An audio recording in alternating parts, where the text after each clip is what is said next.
పిఠాపురం ఉప ముఖ్యమంత్రి పవన్ కళ్యాణ్ సొంత నియోజకవర్గం. పేరుకి సొంత నియోజకవర్గమే కానీ ఆయన ఆ నియోజకవర్గ వాసులకి ముఖం కూడా చూపించడం లేదు అనే వాదన ఉంది. గెలిచి ఏడాదిన్నర గడుస్తున్నటువంటి తరుణంలో నిండా వారం రోజులు కూడా ఆయన పిఠాపురానికి కేటాయించిన దాఖలా లేకపోవడంతో ఇలాంటి విమర్శలు పవన్ కళ్యాణ్ మీద ఉన్నాయి. సరిగ్గా ఇదే సమయంలో పవన్ కళ్యాణ్కి వ్యతిరేకంగా పావులు కదిపే ప్రయత్నం చేశారు ఎస్విఎస్ఎన్ వర్మ. ఇసుక మాఫియా, మట్టి దందా, ఇతర అనేక రకాల వ్యవహారాల్ని స్వయంగా రంగంలోకి దిగి ఎలుగెత్తి చాటే ప్రయత్నం చేశారు. పిఠాపురంలో జనసేన శ్రేణులు సాగిస్తున్నటువంటి అక్రమాలు, అరాచకాలు, అడ్డగోలు దందాలు అన్నింటినీ వెలుగులోకి తీసుకొచ్చే ప్రయత్నం వర్మ చాలా విస్తృతంగా చేశారు. కానీ ఎందుకో ఆయన గడిచిన నెల రోజులుగా వెనక్కి తగ్గారా అనేటువంటి ప్రశ్న వినిపిస్తుంది. ఆయన మౌనం దాల్చడం ఇందుకు కారణంగా ఉంది. ఆయన ఏ అంశం మీద స్పందించకపోవడం అందుకు ఇలాంటి అనుమానాల్ని కలిగిస్తుంది. ఎందుకని ఎస్విఎస్ఎన్ వర్మ ఈ రీతిలో ఒక్కసారిగా మౌనం పాటిస్తున్నారు అనే అనుమానం చాలామందిలో కలుగుతుంది. అసలు ఏం జరిగింది అనేటువంటి ప్రశ్న వినిపిస్తుంది. వాస్తవానికి ఎస్విఎస్ఎన్ వర్మకి టీడీపీ నాయకత్వం ఎమ్మెల్సీ పదవి ఇస్తాము అని హామీ ఇచ్చింది. అందుకే ఆయన చివరికి ఎమ్మెల్యే టికెట్ని త్యాగం చేయాల్సి వచ్చింది. చివరి నిమిషం వరకు పట్టుబడినప్పటికీ టీడీపీ అధిష్టానం బుజ్జగింపులతో ఆయన దిగి రాక తప్పలేదు.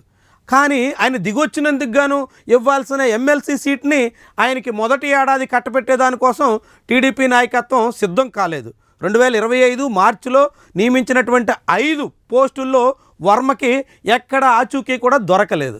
దాంతో వచ్చే ఎన్నికల వరకు వేచి ఉండాలా అనేటువంటి అనుమానం వర్మలో కలిగింది. దాంతో ఆయన ఒక్కసారిగా పిఠాపురంలో హల్చల్ చేయడం మొదలుపెట్టారు.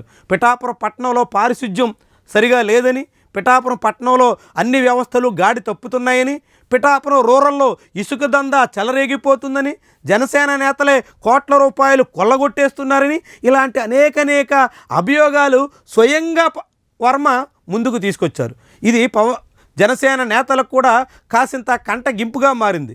నేరుగా నాగేంద్రబాబు లాంటి వాళ్లే జనసేన పార్టీ ఆవిర్భావ సభ వేదికగా వర్మ నీ కర్మ అన్నట్టుగా కామెంట్ చేసి ఎద్దేవా చేసే ప్రయత్నం చేశారు. ఇది తెలుగుదేశం జనసేన మధ్య పిఠాపురంలో ఉన్న వైరుధ్యాన్ని మరింత పెంచడానికి కారణమయ్యింది. ఆ రెండు పార్టీల మధ్య దూరాన్ని మరింత విస్తృతం చేసేదానికి మూలమయ్యింది. ఇలాంటి తరుణంలో వర్మ హఠాత్తుగా ఎందుకు మాట్లాడట్లేదు, ఎందుకని మౌనం దాలుస్తున్నారు, దీనికి ఏమైనా టీడీపీ అధిష్టానం ఏదైనా వ్యూహం పన్నుతుందా అనేటువంటి ప్రశ్న చాలామందిలో ఉంది. ముఖ్యంగా మొన్నటి మహానాడు సందర్భంగా వర్మతో ప్రత్యేకంగా టీడీపీ నాయకత్వం భేటీ అయ్యింది.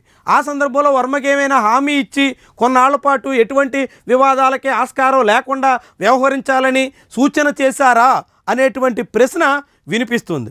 అదే సమయంలో పార్టీ విస్తృత స్థాయి సమావేశం సందర్భంగాను చంద్రబాబుతో వర్మ చాలా సన్నిహితంగా మెలిగే ప్రయత్నం చేశారు. వాటిని ఆయన సోషల్ మీడియా ఖాతాల్లో కూడా ప్రచురించుకుని చాలా కీలకమైనటువంటి సంకేతాలను కూడా పంపించారు.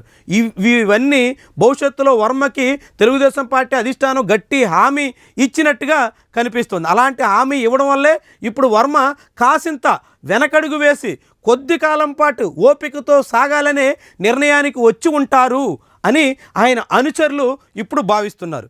ముఖ్యంగా ఎప్పుడు ఏదో ఒక సందర్భంలో మీడియా ముఖంగా కానీ ఇతర సందర్భాల్లో కానీ పవన్ కళ్యాణ్ లేదంటే జనసేన పార్టీ నాయకత్వాన్ని ఎద్దేవా చేసే రీతిలో కామెంట్ చేసే వర్మ గడిచిన నెలన్నర రోజులుగా ఎటువంటి పోస్టు చేయకుండా, ఎటువంటి కామెంటు మీడియా ముఖంగా చేయకుండా చాలా మౌనంగా సాగుతున్నారంటే ఎంతకాలం ఆయన ఈ రీతిన ఓపిక పడతారు అనేటువంటి అనుమానం కూడా చాలామందిలో ఉంది. ఇప్పటికే వర్మ దాదాపు ఏడాదిన్నర కాలంగా ఎటువంటి పదవులు రాక తమ ప్రభుత్వమే అధికారంలో ఉన్నప్పటికీ సహనంతో సాగిపోతున్నారు. మరి ఈ సహనం ఆయనలో ఎంతకాలం అని ఉంటుంది?